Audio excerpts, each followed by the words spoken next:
Hello aspirants, welcome to my channel. Today we are going to discuss about the topic inflation. Inflation is nothing but the rise of price of goods and services. Goods and services could be anything which a common individual consumer uses on daily basis. It is like example food, clothing, housing, entertainment, transportation, etc. so on. Let's say all together come under one basket. The inflation is nothing but the average rise of the price of the market of the basket. That is the rise in the price in given period of time. The time can be the time period can be desired accordingly, like quarterly, half yearly, and annually. Now, let's see how this inflation measured in India. Primarily, there are two indicators where India looks upon to calculate inflation. One is wholesale price index, other is consumer price index. What is wholesale price index? Wholesale price index is nothing but the price at which the shopkeeper buys goods from the wholesaler, and the consumer price index is nothing but tracking of the price that a consumer purchases from the shopkeeper. Mostly the wholesale prices are purchased by shopkeeper in bulk quantities. Let's say an individual person buys a unit. A unit could be a kg or a liter. So buys a unit from shopkeeper at 70 rupees per unit. But this shopkeeper will buy from wholesaler at bulk so that he will get at a less price at 65 per unit. It's an illustration, 65 rupees per unit. So here the government tracks the purchasing amount from the shopkeeper and from the individual, and it will track into consumer price index and wholesale price index. That's how WPI and CPI derived.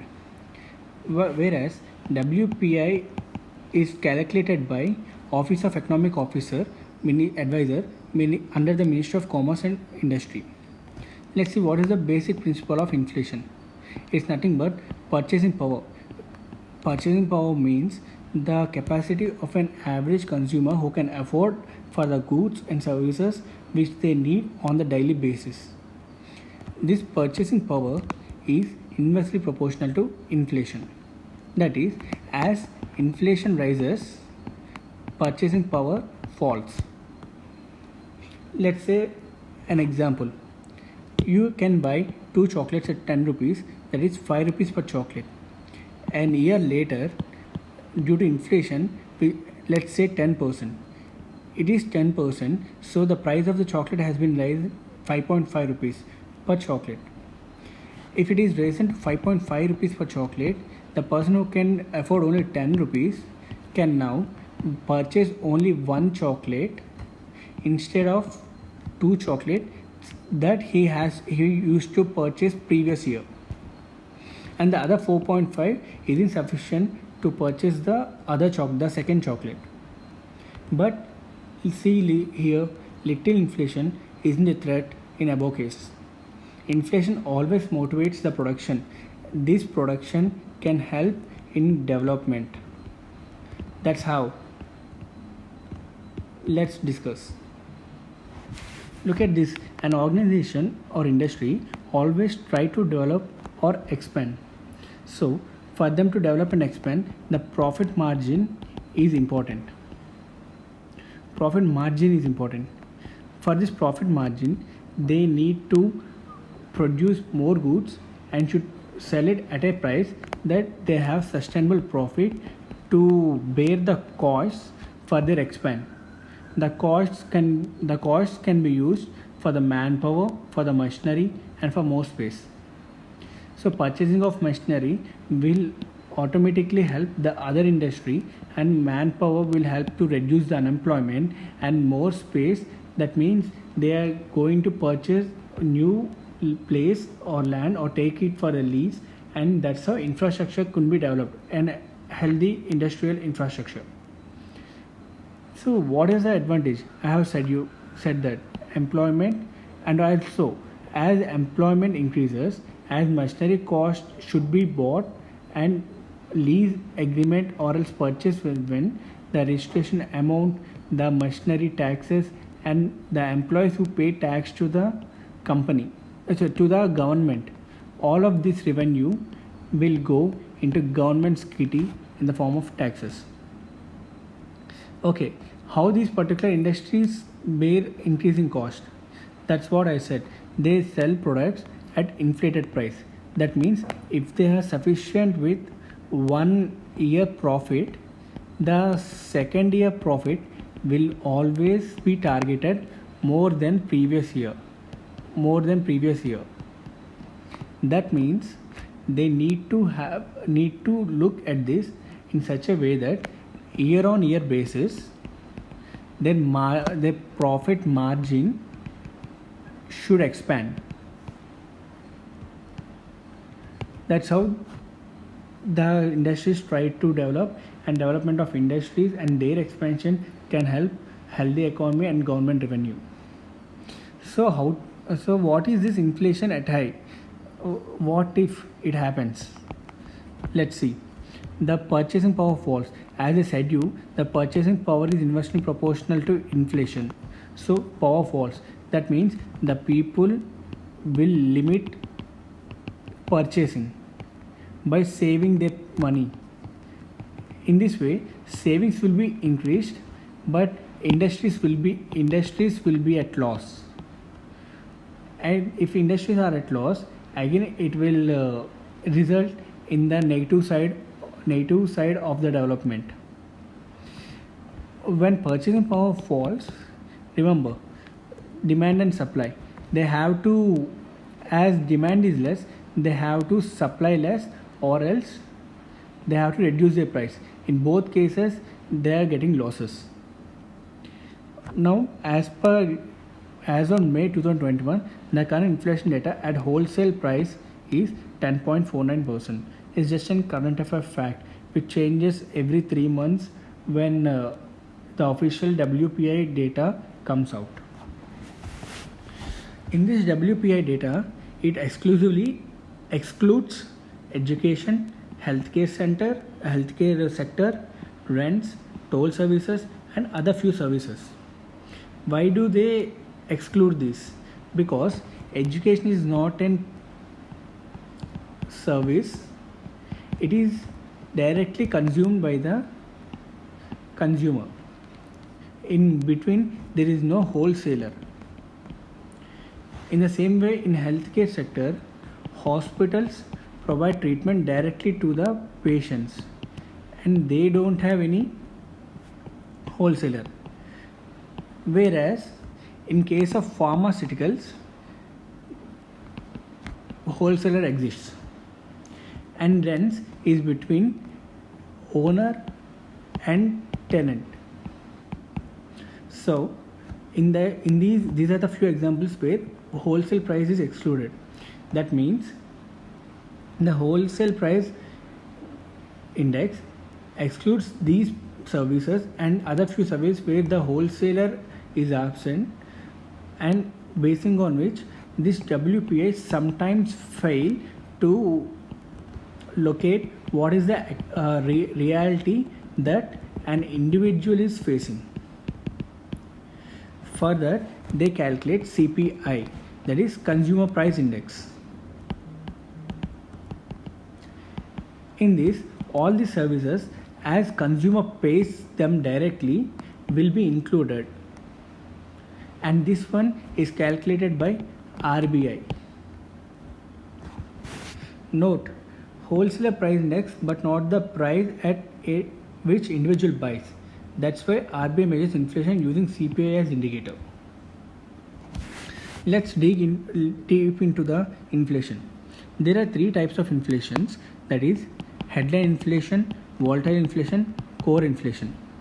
Headline inflation is nothing but total inflation of the economy, where CPI and WPI together comes into the account. Volatile inflation is about the prices of perishable goods which have deterioration period and not produced in established industries. Examples say vegetables, fruits and other services like honey production, so on. What is core inflation? The core inflation is the inflation which is taken into consideration by government and policymakers, often to use to track inflation status. And the core inflation formula is headline inflation minus volatile inflation. So, to understand clearly, CPI is better indicator for demand side pressure and WPI is better indicator to understand the manufacturing wholesaler side, how it is working on for the profits and the development of the country. By tracking both CPI and WPI, government can assess the pricing power. Now the issue is why pricing power despite of low demand increases. That is, goods and services cost is rising, still low demand due to lockdown. Here we have to consider that lockdown resulted in severe unemployment, slashed wages, diminishing savings, uncertain jobs, limited services, undrafted balance sheets. Though it's happening, still the price rising. Why does it happen? It is clear that consumer side is not having the power to exercise the pricing power. To exercise the pricing power in the sense, consumer side demand or else their purchasing power won't indicated by their usual habits, because they are forced to purchase at highest cost, so they don't want to, so they are limiting their expenses. On the other side, as lockdown also imposed on manufacturers, wholesale suppliers and transportations, of course in 2021 there is limited capacity running all over the country in case of lockdown, also in the state level. But still, if you observe in 2020, still they suffered a lot. Again, to say that to cover up their losses, to cover up their year on year targets, I mean to reach the targets, to increase the profit margins, they have raised the costs of their products, which eventually resulted in inflation. In this way, they are protecting their services by protecting their profit margin. But they primarily depend on agriculture industry, where agriculture industry provides the raw materials. From the raw materials, they derive their respective products.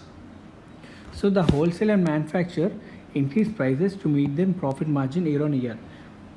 Let's observe one more thing from the agriculture industry, and government has introduced MSP.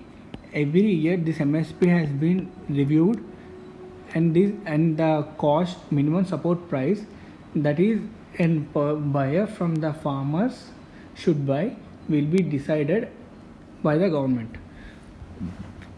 In 2020, India raised minimum support prices of MSP of 14 kharif crops.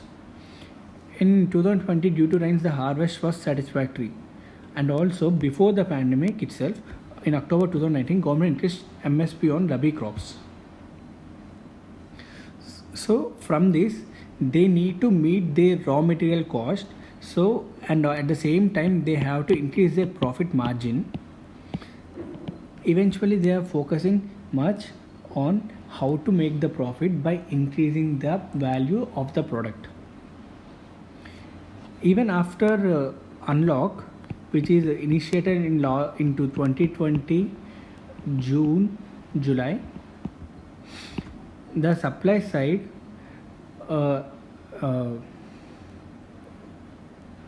after unlock started, that result in high cost at supply side for manufacturers. As manufacturers focused on profit margin on year basis, they increase the price for wholesalers. So the increasing MSP has increasing the farmers' income. It is clear. This is completely, you have to understand why farmers still protesting, because though MSP rises, farmers actually not benefiting from it. Really? Let's see. Consider an example. Let's say an MSP of maize crop is rupees 1850 per quintal. This price is decided by the government. But in local mandis, this maize is selling at the rate of 800 to 1200 per quintal. A quintal is 100 kg. As per Commission for Agriculture Cost and Prices CSCP report, cultivation cost of maize is rupees 1213 per quintal. So if government wants to give 50% profit to the farmers, it can put MSP at 850, but still the farmers are selling it 800 to 1200. In case they sell at 800, that results into 30% of the loss. 25% of the loss. Clearly we can see a loss for farmers, same happening to many crops and pulses too. If farmers getting government rate, they will be happy as it is a profit for them, as I said 50% of the profit. But in reality it isn't happening. To manage the losses, farmers sell half of production and other half stored in godowns, hoping demand may increase so the prices will rise, hence they recover losses. Here the fact is inflation increases with the rise in MSP. However, farmers couldn't get income as MSP wasn't guaranteed on ground level situation. If you see it in the bird view angle, government MSP increases but no change of price in mandis. Reason is middlemen. These middlemen are responsible to store in the godowns and hoping demand may increase. These people will select some perishable goods as they have time deteriorating factor. They will hold it until the demand rises and they sell it to the industries. Eventually the industries, to make their profit, they sell it at elevated prices, and that prices eventually result in inflation. What is the solution? Government should regulate quantity of selling and quantity for holding. So farmers sell at lower price in fear of crop deterioration. Middlemen pay less on basis of quality factors, that is deteriorating time factor, weather phenomenon, this due to purchasing raw. So even the government has given 1815 per quintal for maize.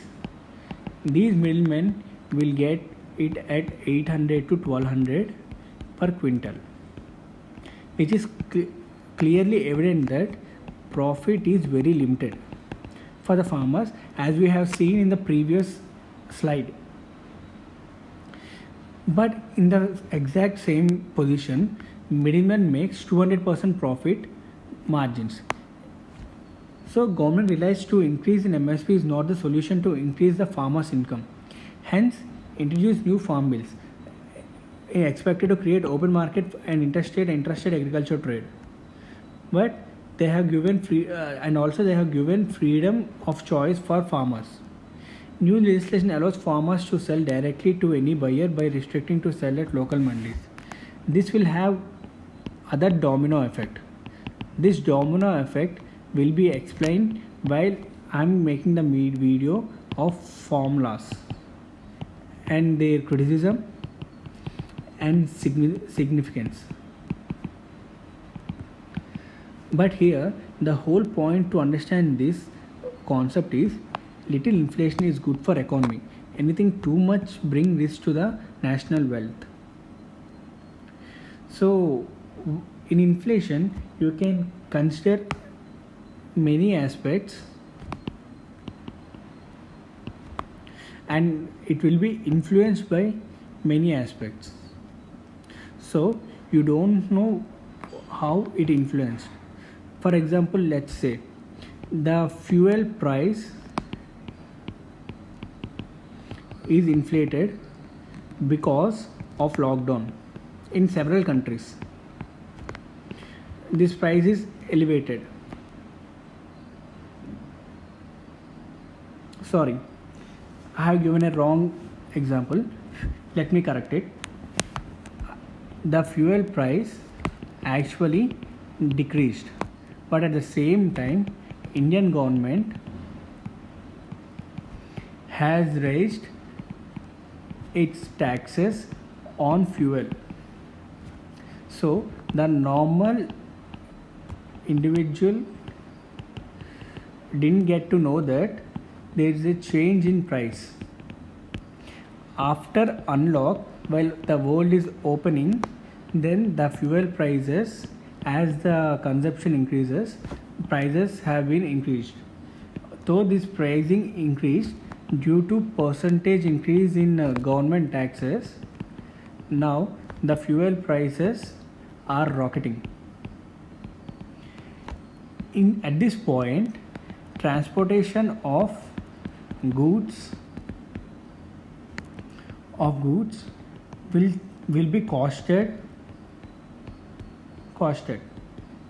At this point, as this is costed, obviously that will be bared by individual, as the transportation cost also included in price of the goods. In this way, every change in the international market, like fuel price, gold, and other commodities, will have influence on inflation. In this video, the explanation is very clear for you to understand the nature of inflation.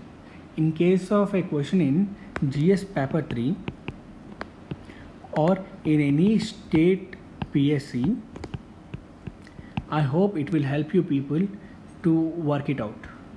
Thank you.